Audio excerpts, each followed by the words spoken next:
Oggi, come secondo giorno di visita, decidiamo di esplorare il quartiere di Malastrana.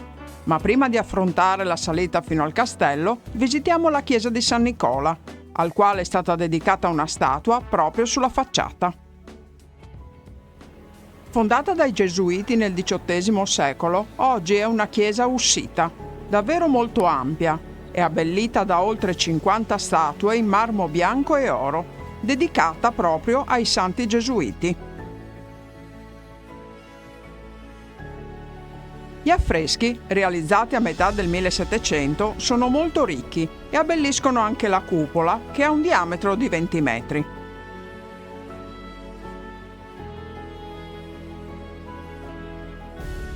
Ai lati vi sono gallerie con grandi finestre dalle quali entra una bella luce che illumina gli interni della chiesa.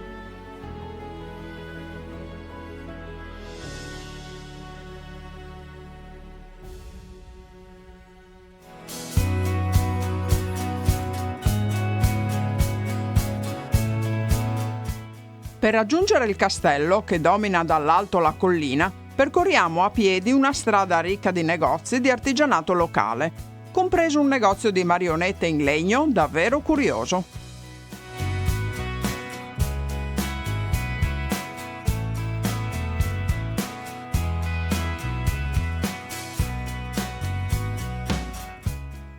Ed eccoci arrivati al piazzale del castello, da cui si può godere un bel panorama sulla città.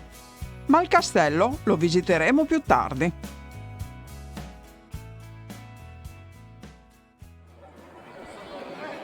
Con un biglietto unico è possibile visitare il castello, la cattedrale, il vicolo d'oro e la chiesa di San Giorgio.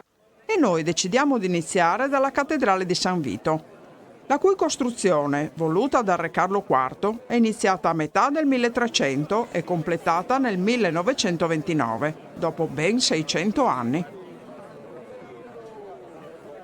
Già dall'ingresso l'impressione è di un edificio enorme, con possenti colonne in pietra e vetrate multicolori che filtrano la luce producendo effetti davvero suggestivi.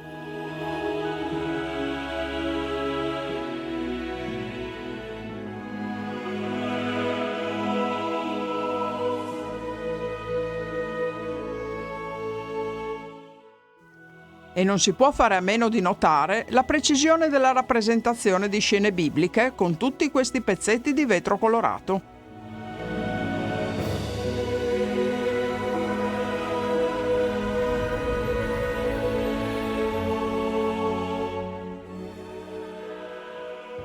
La cappella di San Venceslao, santo patrono di Praga, custodisce le sue spoglie.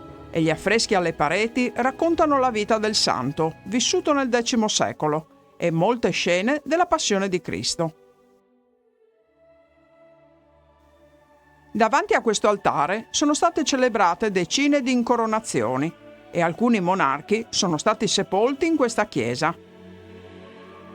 Proprio davanti all'altare si trova la tomba imperiale, con i corpi di Massimiliano II d'Asburgo e dei suoi genitori. Purtroppo non è possibile accedere alla navata centrale della cattedrale e così proseguiamo la visita attraverso le navate laterali. E dietro l'altare troviamo la tomba di San Giovanni Nepomuceno, una spettacolare opera realizzata in argento puro. La tomba più recente, invece, è quella di San Adalberto, realizzata nel 1997 per dare una sepoltura al santo che per molti anni era rimasto senza tomba.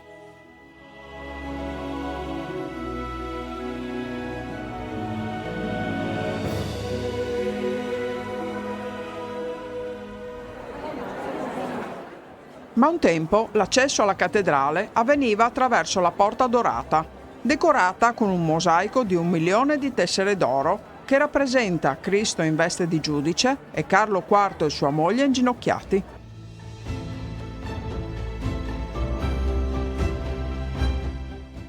È sufficiente attraversare la piazza e si può accedere al Palazzo Reale.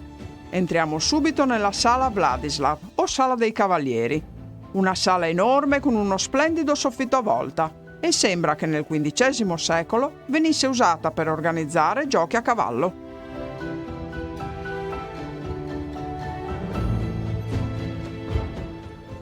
Dopo aver visto alcune stanze del castello, siamo arrivati nella sala diventata famosa per un fatto del 1618, quando alcuni aristocratici protestanti buttarono da questa finestra 2 governatori cattolici, che fortunatamente non morirono perché caddero su un mucchio di letame. Ma il gesto fu talmente grave da scatenare la guerra dei 30 anni. Il gesto passò alla storia come la defenestrazione di Praga.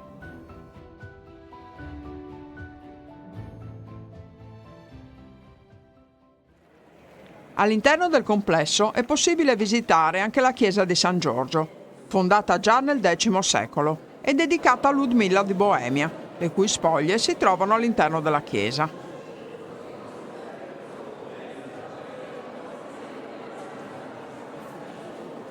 La casetta all'ingresso è la tomba del primo re di Boemia, Vratislao I, mentre sotto l'altare una cripta conserva le tombe di altri reali boemi.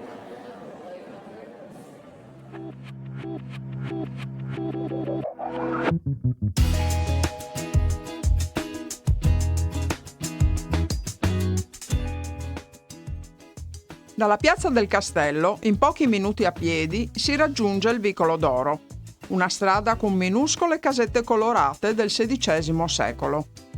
Al Civico 22 abitò anche lo scrittore Franz Kafka insieme alla sorella e oggi una piccola libreria vende proprio i suoi libri. Agli inizi queste minuscole case dovevano essere per le guardie dell'imperatore, mentre in seguito furono abitate dai cosiddetti alchimisti, esperti in chimica, fisica e medicina per curare le malattie e scoprire l'elisir di lunga vita, e orafi per trasformare il ferro in oro. Oggi si possono visitare alcuni interni di queste case che sono state abitate fino al 1956 da poveri artisti.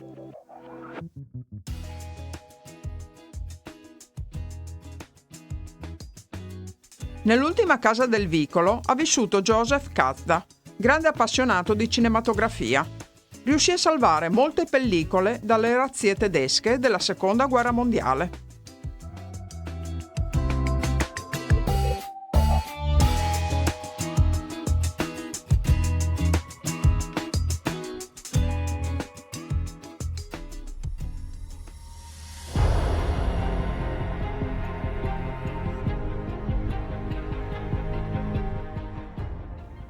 All'uscita del vicolo si passa alla Torre Dalibor, usata come prigione per le persone di ogni ordine sociale, e gli strumenti di tortura sono davvero inquietanti.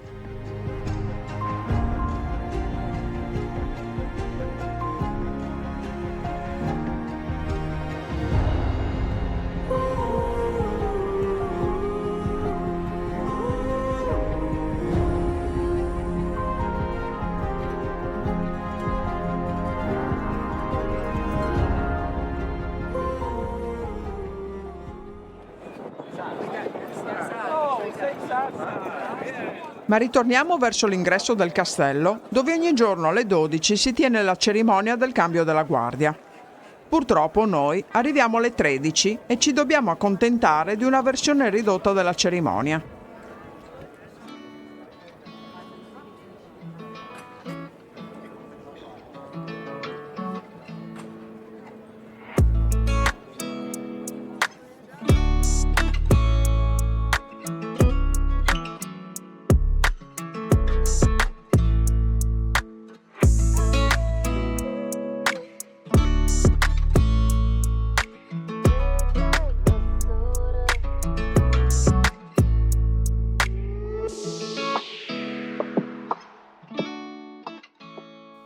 Dopo una breve pausa pranzo nei giardini del castello, arriviamo al monastero Strahov, dove è possibile visitare un paio di sale della sua biblioteca.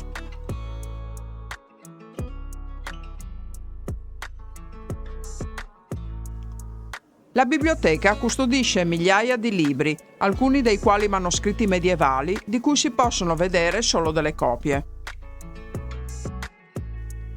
La sala filosofica conserva volumi di matematica, storia e astronomia.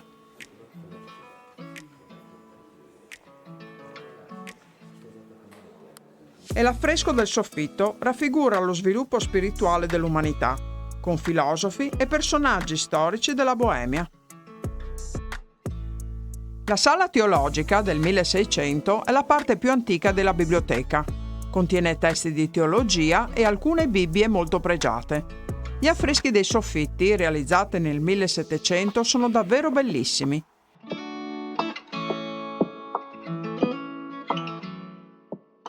E c'è anche una piccola scrivania, sicuramente usata per produrre qualche manoscritto.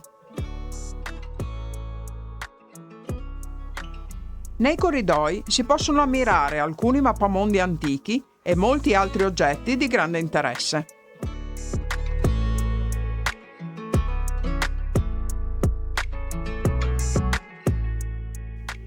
L'abbazia è riconosciuta in tutto il mondo come un'importante istituzione scientifica, con un ruolo importante per lo sviluppo dell'educazione.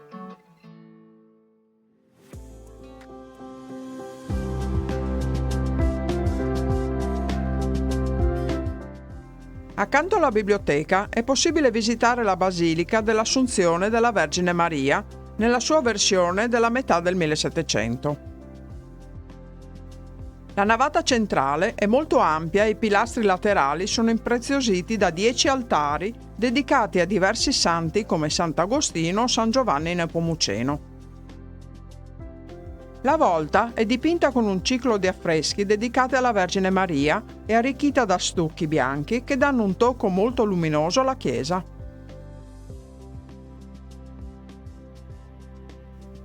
Attraversiamo il giardino del monastero ed entriamo in un piccolo museo davvero curioso.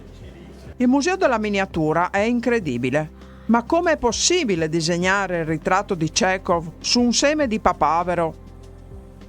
O realizzare un trenino sulla cruna di un ago?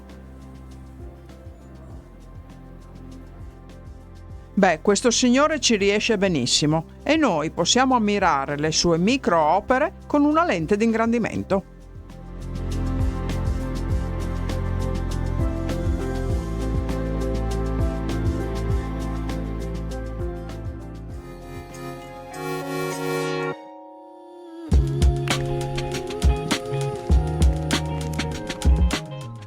Oggi è davvero una meravigliosa giornata di sole e così decidiamo di salire la collina Petrin a piedi, attraverso scalinate tra prati e alberi da frutto.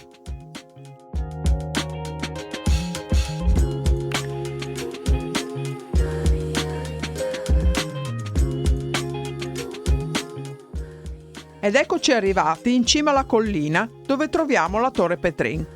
Alta 58 metri e costruita per l'Expo del 1891, è una copia in scala della Torre Eiffel, rispetto alla quale 5 volte più piccola. Ma sulla torre si può anche salire a piedi facendo i suoi 299 gradini, oppure in ascensore. Naturalmente, in cima alla torre, posta in cima alla collina, si può ammirare il più bel panorama della città di Praga.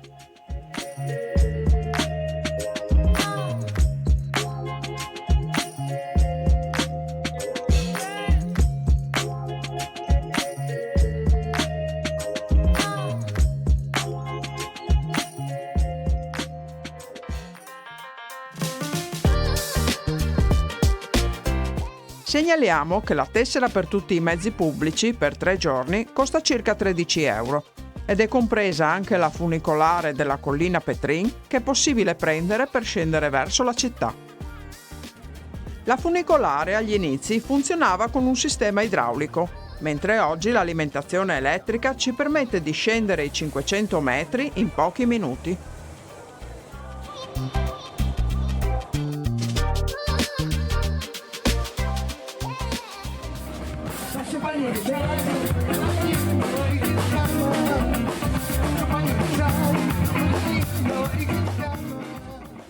L'isola di Campa è un'isola con ampi spazi verdi, usata spesso per concerti ed esibizioni di artisti emergenti.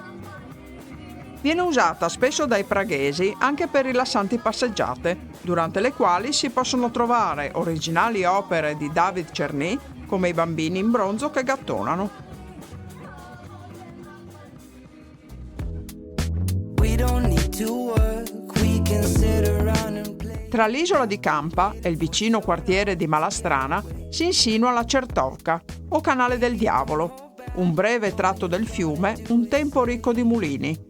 Oggi purtroppo è rimasto solo il più antico, il mulino del Priore del 1400.